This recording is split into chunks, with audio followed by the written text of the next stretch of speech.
France తుమ్మినప్పుడల్లా Europe ఖండానికి జలుబు పట్టుకుంటుంది అనగా ఫ్రాన్స్ లో చెలరేగే విప్లవ ధోరణులు యూరప్ లోని వివిధ దేశాలకు విస్తరిస్తాయన్నమాట.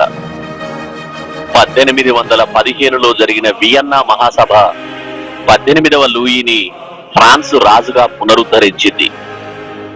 18వ లూయి అధికారంలోకి రాగానే శాసన వ్యవస్థలో మెజారిటీ రాజరికవాదుల ప్రభావానికి లోనై రాజరికాన్ని పునరుద్ధరించాడు.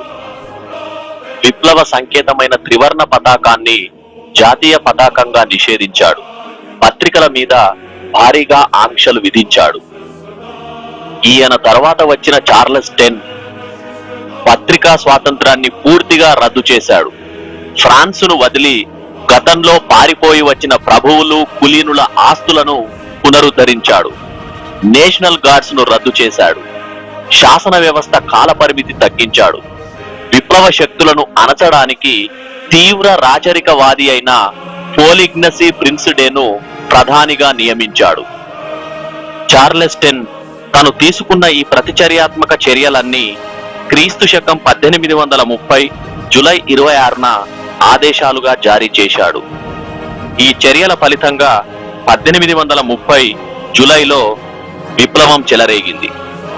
అందుకే 1830 విప్లవాన్ని జూలై విప్లవం అని కూడా అంటారు.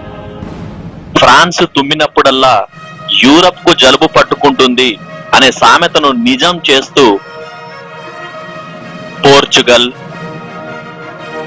స్పెయిన్, ఇటలీ, బెల్జియం, జర్మనీ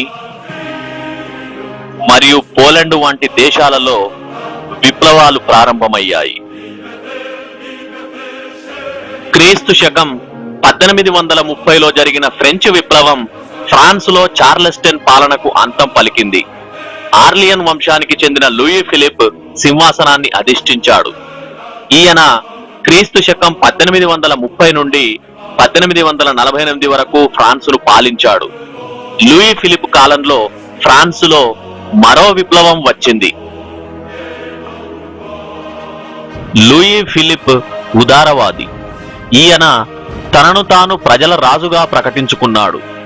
నిరాడంబరమైన జీవితం గడిపాడు. ప్యారిస్ వీధుల్లో నడిచి వెళ్లేవాడు.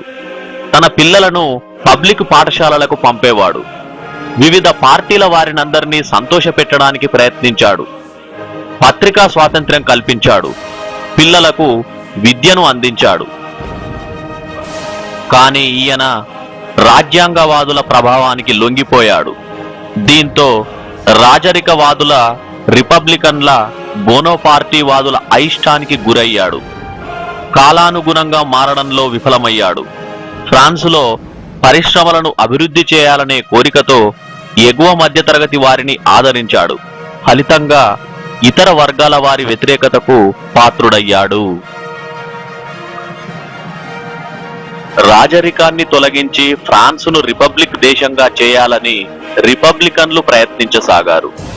లూయి ఫిలిప్ శ్రామిక వర్గానికి సంక్షేమ చర్యలు కల్పించడంలో విఫలమైనందున వీరు కూడా అసంతృప్తితో ఉన్నారు. పెట్టుబడిదారులకు వ్యతిరేకంగా సామ్యవాద పార్టీ ఆవిర్భవించింది. లూయి బ్లాంక్ వీరికి నాయకత్వం వహించాడు. చరిత్రకారుడైన థీర్స్ నాయకత్వంలో సంస్కరణ పార్టీ సంస్కరణ విందులు నిర్వహించింది.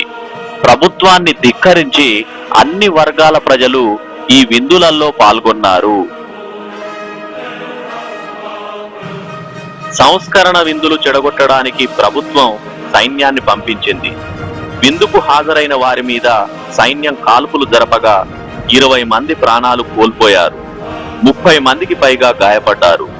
ఈ క్రూరమైన చర్య గురించి వింటూనే ప్రజలు తిరగబడ్డారు. సైన్యం దాడిలో మరణించిన వారి మృతదేహాలను విప్లవకారులు ప్యారిస్ వీధుల్లో ఊరేగింపుగా తీసుకుపోయారు. విప్లవకారులను అణచడానికి పంపిన జాతీయ సైన్యం కూడా విప్లవకారులతో చేతులు కలిపింది. దిక్కుతోచని లూయి ఫిలిప్ మరో దారి లేక సింహాసనం వదిలిపెట్టి ఇంగ్లాండుకు పారిపోయాడు. 1848లో ఫ్రాన్స్ విప్లవకారులు ఫ్రాన్సును స్వాధీనం చేసుకొని ఫ్రాన్సులో రాజరికాన్ని రద్దు చేసి లూయి బ్లాంక్ నాయకత్వంలో రిపబ్లిక్ ను ప్రకటించారు.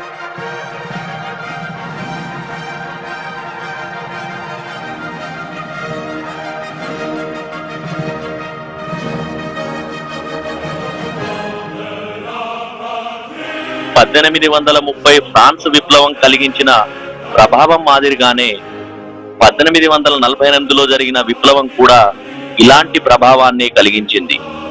ఈ విప్లవాన్ని ప్రేరణగా తీసుకొని ఆస్ట్రియా, బొహీమియా, హంగరీ, ఇటలీ లాంటి ప్రాంతాలలో రాజరికాలకు వ్యతిరేకంగా తిరుగుబాట్లు చెలరేగాయి.